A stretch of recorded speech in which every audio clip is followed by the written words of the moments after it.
علیکم، میں امداد سمرو۔ بلوچستان میں جو دوناک واقعہ پیش آیا، جس کی ویڈیو وائرل ہوئی، لڑکے اور لڑکی کو قتل کرنے کی جرگے کے فیصلے کے تحت، اس کی کافی ساری تفصیلات میں نے جمع کر لی ہیں، اس پر میں بات کروں گا۔ اور ساتھ ساتھ بلوچستان اور خیبر پختونخوا میں دہشت گردوں کے خلاف بڑے آپریشنز جاری ہیں، اس پر بھی بات ہوگی۔ اور خیبر پختونخوا کی سیاست پر، آج بڑا دن ہے خیبر پختونخوا کی سیاست کے حوالے سے۔ آج کے بعد خیبر پختونخوا کی سیاست کے ڈائنامکس تبدیل ہونے جا رہے ہیں۔ علی امین گنڈاپور صاحب وزیر اعلیٰ رہیں گے یا نہیں رہیں گے، یہ آج فیصلہ ہو جائے گا۔ علی امین گنڈاپور صاحب نااہل ہوں گے یا نہیں، چند دن میں فیصلہ ہو جائے گا۔ 9 مئی کے مقدمات کے فیصلے اب کہا جا رہا ہے کہ اسی ہفتے آ جائیں گے۔ کہنے والے کون ہیں وہ بھی میں آپ کو بتا دیتا ہوں۔ ڈاکٹر یاسمین راشد، شاہ محمود قریشی سمیت خط لکھنے والے 5 جو پی ٹی آئی کے رہنما ہیں، ان کے بارے میں کہا جا رہا ہے کہ آج شاید ان کا 9 مئی کا مقدمہ، ان کے اوپر جو دائر مقدمات، ان کو حتمی شکل مل جائے۔ تو ان سارے معاملات پر بات کریں گے۔ اور مولانا فضل الرحمان صاحب کیا آس لگائے بیٹھے ہیں خیبر پختونخوا کی صورتحال سے، کیونکہ اگر علی امین گنڈاپور نااہل ہو جاتے تو اس کے بعد مولانا فضل الرحمان صاحب کو کچھ ملے گا، یا پھر ان کے ایک اور مخالف ڈیرہ اسماعیل خان کے، وہ سارا کچھ اپنے پاس رکھ لیں گے، یعنی طاقت پھر ادھر چلی جائے گی علی امین گنڈاپور سے فیصل کریم کنڈی کی طرف، یعنی ڈیرہ اسماعیل خان جس کو مولانا فضل الرحمان صاحب اپنا طاقت کا مرکز بنانا چاہتے ہیں واپس، وہ ان کے پاس جائے گا یا نہیں جائے گا۔ تو یہ سارے معاملات ہیں، اس پر میں بات کروں گا۔ اچھا جی، پہلے جو آغاز ہے وہ کل کا جو ویڈیو جو وائرل ہوئی، اس پر میں نے بھی ویلاگ کیا، پھر ظاہر ایک لرزہ خیز ویڈیو تھی، اس میں ایک ہوتا ہے نا، بندہ سوچ کے رونگٹے کھڑے ہو جاتے ہیں کہ لڑکا لڑکی پسند کی شادی کرتے ہیں، پھر ان کو ڈھونڈ کے جرگہ کر کے ان کو قتل کیا جاتا ہے۔ حالانکہ وہ جو جرگہ ہے، یعنی بلوچستان کے قوانین میں جرگہ صلح جوئی کے لیے تو جرگے کی ممانعت نہیں ہے، وہ خلاف قانون نہیں ہے، لیکن قتل کرنے کے لیے جرگہ وہاں پر بھی نہیں ہو سکتا۔ لیکن جو قبائل ہیں، یہ جو درندہ صفت لوگ اس طرح کے جو قتل کرتے ہیں لوگوں کو، وہ جرگے کی آڑ لیتے ہیں تاکہ کسی ایک کے اوپر مقدمہ نہ ہو اور ذرا جسٹیفائی کر لیا جائے اس قتل کو کہ یہ تو ہمارے قبیلے کا فیصلہ تھا جی، ان کو مار دیں۔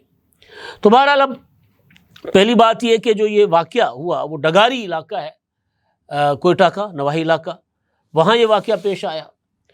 وہ جو لڑکی جو ماری گئی اور بڑی دلیری کے ساتھ اس نے مقتل میں جا کر نہ صرف للکارا اپنے قاتلوں کو، بلکہ کھڑی رہی اور اس وقت تک گولیاں چلتی رہیں اور اس وقت تک وہ اپنے پاؤں پر کھڑی رہی جب تک اس کی جان میں جان نہیں رہی، یعنی جب تک زندہ تھی وہ گڑ گڑائی نہیں، وہ روئی نہیں، اس نے منت نہیں کی، وہ کھڑی رہی، ڈٹ کر وہ اپنے قاتلوں کا سامنا کرتی رہی۔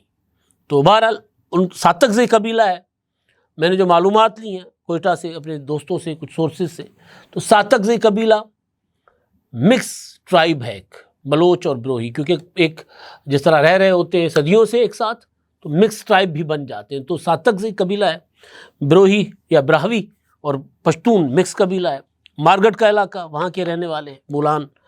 اچھا، اس کے علاوہ جو لڑکا ہے وہ ہے سلمان خیل کا، سلمان خیل اس کا ٹرائب ہے، قبیلہ اس کا سلمان خیل ہے۔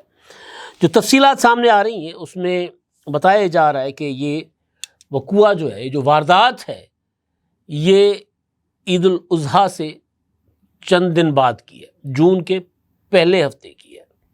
لڑکے اور لڑکی نے گھر سے نکل کر جا کر اپنی مرضی کا فیصلہ کیا، اپنی شادی کی، چھپ کر رہ رہے تھے، پھر اپنے علاقے میں واپس آئے، پھر ان کو پکڑا گیا اور پکڑ کر جرگہ کر کے ان کا کر دیا گیا قتل۔ تو یہ تو اس کے واقعہ حقائق جو ابھی تک سامنے آ رہے۔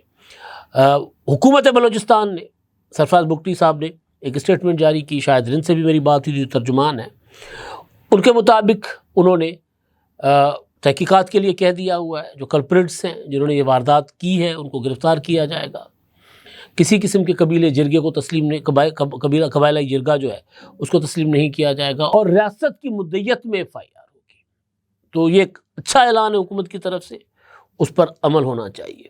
اچھا، اب جب یہ خبر سامنے آتی ہے تو کچھ اب نارمل قسم کے ریئیکشنز بھی آتے ہیں۔ یعنی اس کو اگر مگر چونکہ چنانچہ کے بغیر یہ وحشت ہے، یہ درندگی ہے، یہ ظلم ہے، یہ بربریت ہے، اس کو دوسری چیزوں کے ساتھ نتھی نہیں کرنا چاہیے۔ ہماری سوسائٹی میں عجیب و غریب قسم کی صورتحال ہے کہ جی فلاں پر ظلم ہوا ہے تو فلاں آواز کیوں نہیں اٹھا رہا، فلاں بھی آپ اٹھائیں آواز۔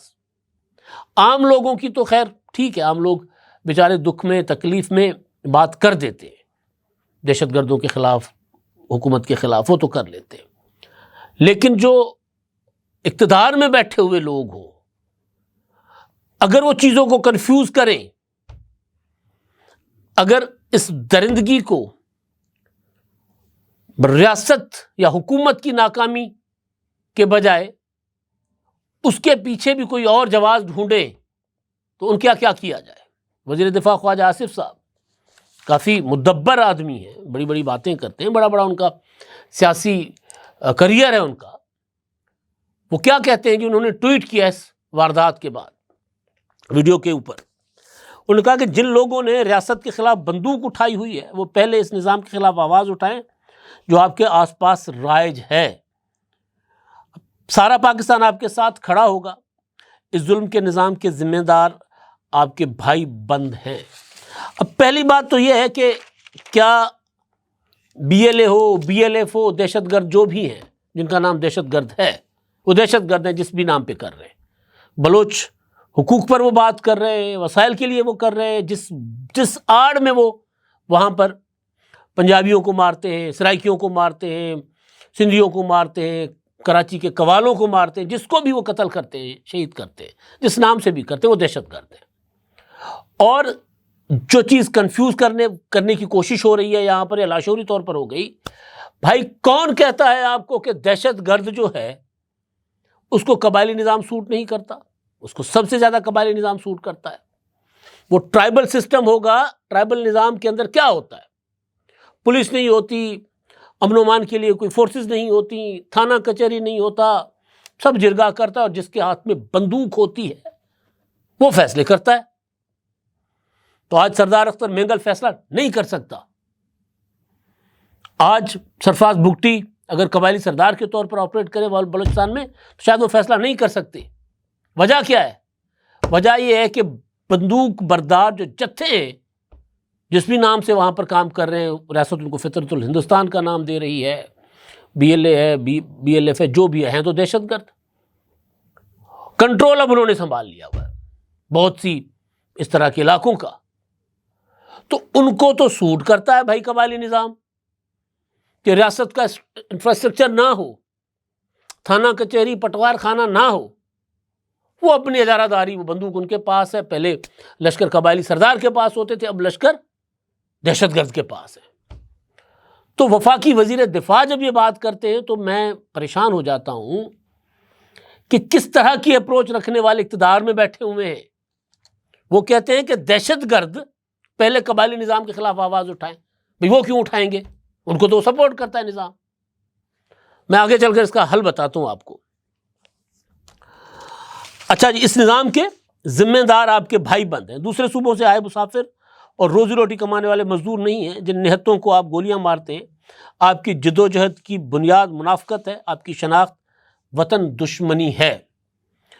ان دونوں بچوں نے شادی کی، 1.5 سال چھپ کر رہتے رہے، پھر انہیں ڈھونڈ لیا گیا، جرگے نے واپسی کا جھانسا دیا، وہ لوٹ آئے، پھر جرگے نے ان کی موت کا فیصلہ سنا دیا۔ پہلے لڑکی کو گولی مار دی، پھر لڑکے کو گولی ماری، پھر لڑکی کو بھی گولیوں سے بھون دیا۔ قرآن پاک ہاتھ میں تھامے خاتون کی بے بسی بتا رہی ہے کہ اس کو مارنے والے یہ سارے مرد کتنے غیرت مند تھے۔ یقیناً خواجہ صاحب وہ بغیرت ہی تھے۔ سوال یہ ہے کہ قانون نافذ کرنے کے بجائے وزیر دفاع میرے ملک کا اگر دہشت گردوں سے ڈیمانڈ کرے کہ وہ قبائلی نظام کے خلاف آواز اٹھائیں، وہ نہیں اٹھائے گا۔ یہ ریاست کی ذمہ داری ہے۔ یا تو پاکستان میں آئین نہ ہوتا، پاکستان میں قانون نہ ہوتا، وہ قانون بلوچستان کے اوپر نافذ نہ ہوتا، تو پھر تو ہم خواجہ صاحب کی بات مان لیتے کہ جی لشکر آپس میں بیٹھ کر فیصلے کر لیں کہ کس نے بلوچستان کو چلانا ہے۔ اگر قانون بھی ہے، آئین بھی ہے، تو پھر وزیر دفاع اگر اس طرح کا بیان دے تو کمزوری کا ثبوت ہے۔ یہ وہ دہشت گردوں سے کیسے مطالبہ کر سکتے ہیں کہ وہاں جو کرمنل سردار ہیں یا جو جرگے چلا کے لوگوں کو قتل کرتے ہیں ان کے خلاف وہ آواز اٹھائیں؟ کیسے ایک وزیر دفاع یہ بات کر سکتا ہے؟ میں نے بیان پڑھا، میں حیران ہو گیا کہ اس طرح بھی سوچا جا سکتا ہے، چیزوں کو اس طرح بھی کنفیوز کیا جا سکتا ہے۔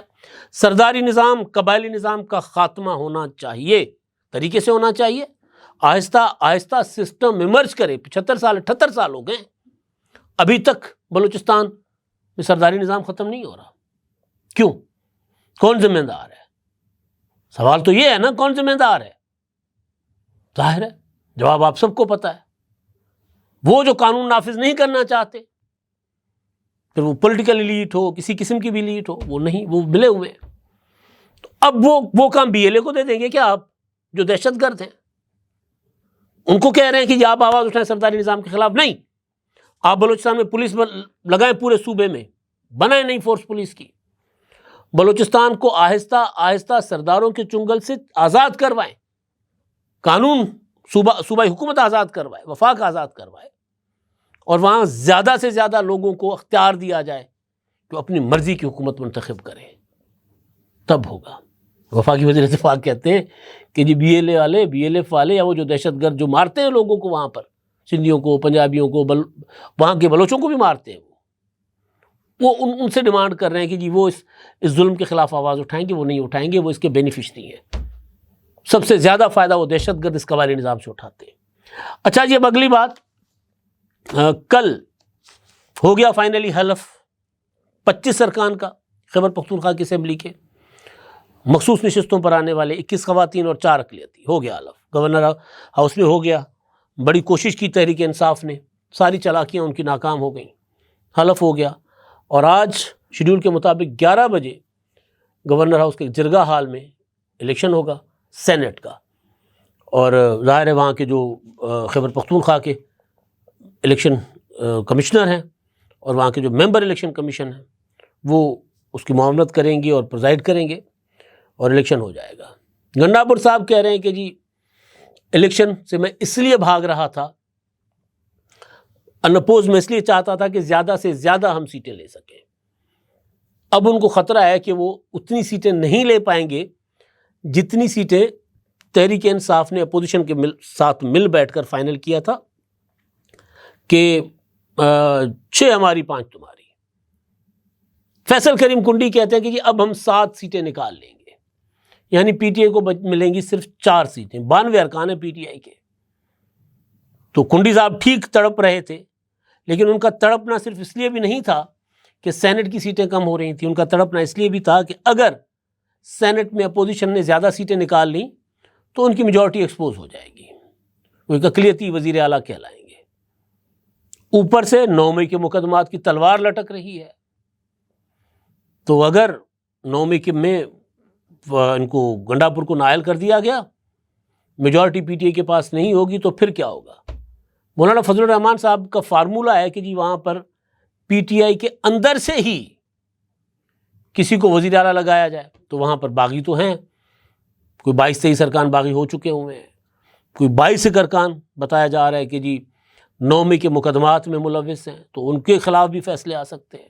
تو عجیب و غریب قسم کی صورتحال بنی ہے۔ لیکن مولانا صاحب کو یہ ہے کہ اگر علی امین گنڈاپور کل کو حکومت کھو بیٹھتے ہیں تو وہاں پر بحران نہیں رہنا چاہیے، PTI کی ہی صحیح لیکن حکومت بنانے میں مولانا صاحب معاونت کریں گے۔ وجہ کیا ہے کہ جب تک وہاں حکومت نہیں بنے گی تو گورنر صاحب بیٹھے رہیں گے، تو اللہ کر کے مولانا فضل الرحمان صاحب اپنے حلقے کے ایک بڑے مخالف علی امین گنڈاپور سے جان چھڑوانے میں کامیاب اگر ہو جائیں گے تو دوسرے بڑے مخالف فیصل کریم کنڈی، کیونکہ تینوں ڈیرے کے ہیں، تو فیصل کریم کنڈی جو ہیں وہ گورنر اور صوبے کے خود مختار بن جائیں گے، تو وہ کیسے ان کو وارے میں ہے؟ اور وہ ظاہر فیصل کریم کنڈی پولیٹیکل آدمی ہے، علی امین گنڈاپور ایک سیاسی آدمی اس طرح نہیں تھے، وہ بھڑک باز زیادہ ہیں، تھے سے مراد ہیں، اگر وزیر اعلیٰ کے طور پر وہ چلے جائیں گے اس حوالے سے میں تھے کہہ رہا ہوں، تو بھڑک باز زیادہ ہیں۔ تو فیصل کریم کنڈی کو مولانا فضل الرحمان صاحب اگر گورنر راج صوبے میں آ جاتا ہے بوجہ حکومت کے خاتمے اور بحران کی وجہ سے، تو فیصل کریم کنڈی مولانا فضل الرحمان صاحب کے لیے زیادہ خطرناک ہوں گے۔ تو بہرحال آج کا دن پتہ چل جائے گا کہ صورتحال جائے گی کس طرح، کیا ہوگا؟ ادھر کل پرسوں میں دیکھ رہا تھا ہفتے کو کہ ثاقب بشیر صاحب ہیں، اسلام آباد کے جرنلسٹ ہیں، اور پھر ظاہر لاہور کے جو کورٹ رپورٹرس ہیں ان کے سے رابطے میں تھے. مقدمہ چل رہا تھا کوٹ لکھپت میں 9 مئی کا. شاہ محمود قریشی، ڈاکٹر یاسمین راشد صاحبہ، اعجاز چودھری صاحب، محمود رشید صاحب، عمر سرفراز چیمہ صاحب، ان کا مقدمہ تھا. اور انہوں نے وہ ٹویٹ یہ کر رہے تھے کہ آج حتمی دلائل مکمل ہو جائے گا، مقدمے کی سماعت مکمل ہو جائے گی، اور آج یعنی پرسوں ہفتے کو انہوں نے کہا تھا کہ فیصلہ آ جائے گا یا پھر فیصلہ محفوظ کر کے سوموار کو سنایا جائے گا. بہرحال سماعت مکمل نہیں ہوئی تھی. تو اب کہا یہ جا رہا ہے کہ آج یعنی سوموار سے سارے مقدمات اسپیڈ پکڑیں گے. اگست قریب ہے، اسی ہفتے میں بہت سے مقدموں کے فیصلے آ جائیں گے. یعنی پی ٹی آئی کے بہت سے ایم پی ایس، بہت سے ایم این ایس، پنجاب سے اور کے پی کے سے جن کا تعلق ہوگا، کچھ ایک آدھ کراچی سے ہوں گے، وہ نااہل ہو سکتے ہیں. سیٹیں پی ٹی آئی کی مزید کم ہو سکتی ہیں، پنجاب میں بھی، کے پی کے میں بھی، اور قومی اسمبلی میں بھی. تو یہ ایک نیا سلسلہ چلنا ہے، ایک نیا بحران پی ٹی آئی کے لیے سامنے آ رہا ہے. اور بذات خود عمران خان صاحب کے لیے بھی کہا جا رہا ہے کہ ان کو بھی سزا ہو سکتی ہے. ان کے خلاف مقدمہ اسٹرانگ ہو نہ ہو، لیکن انہوں نے تعاون نہیں کیا تھا. پولیس بار بار جاتی رہی، عدالتی احکامات لے کر جاتی رہی کہ پولوگرافک اور وہ ٹیسٹ دینا ہے، وہ سچ اور جھوٹ کی مشین کا سامنا کرنا ہے. انہوں نے نہیں کیا تھا سامنا. تو بہرحال بڑا خطرناک قسم کا، سنسنی خیز قسم کا ہفتہ آج سے شروع ہو رہا ہے. اور اس کے بعد پاکستان کی سیاست آپ کو تیزی سے تبدیل ہوتی نظر آئے گی. 5 اگست سے پہلے بہت کچھ ہو جائے گا. وہ پیک پر عمران خان صاحب تحریک کو لے کر جانا چاہ رہے تھے، پیک پر کچھ اور جا رہا ہے. اچھا جی، اب یہ آئی ایس پی آر کی 2 پریس ریلیز ہیں. ایک ہے ملاکنڈ کے حوالے سے، اور بتایا گیا ہے کہ جی 16 سے 20 جولائی تک ملاکنڈ میں پولیس، اپنا سیکورٹی فورسز، پولیس اور لیویز نے وہاں پر آپریشن کیا 4 دن کا، اور اس میں 9 خوارج کو جہنم واصل کیا گیا، مارا گیا، ہلاک کیا گیا، اور 8 کو زندہ گرفتار کیا گیا. یہ کل پریس ریلیز آئی تھی. اور ادھر کلات 19 اور 20 جولائی کی درمیانی شب سیکورٹی فورسز نے بھارتی ایجنٹ فطرت الہندوستان سے تعلق رکھنے والے دہشت گردوں کی موجودگی کی اطلاع پر آپریشن کیا. اس میں بتایا جا رہا ہے کہ 4 دہشت گرد جو ہے وہ ہلاک ہوئے، اور دہشت گردوں کے ٹھکانوں کو نشانہ بنایا گیا. صدر، وزیر اعظم، وزیر داخلہ اور دیگر حکام نے بڑی ستائش کی ہے اس طرح کے آپریشنز کی، کارروائیوں کی. اور وہ جو بلوچستان کا سانحہ ہے، واقعہ ہے، اس پر تمام پاکستان کے سیاسی قائدین نے، بلاول بھٹو زرداری اور دیگر تمام قائدین جو ہیں، انہوں نے اس واقعے پر افسوس کا اور صدمے کا اظہار کیا ہے. اور مطالبہ انہوں نے یہ کیا ہے کہ بلوچستان کی حکومت، وہ جو ذمہ داران ہیں، کلپریٹس ہیں، جو قاتل ہیں اس پیار کی شادی کرنے والے جوڑے کے، ان کو سامنے لا کر ان کو کٹڑے میں، قانون کے کٹڑے میں کھڑا کریں. اب تک کے لیے اتنا ہی. اللہ حافظ.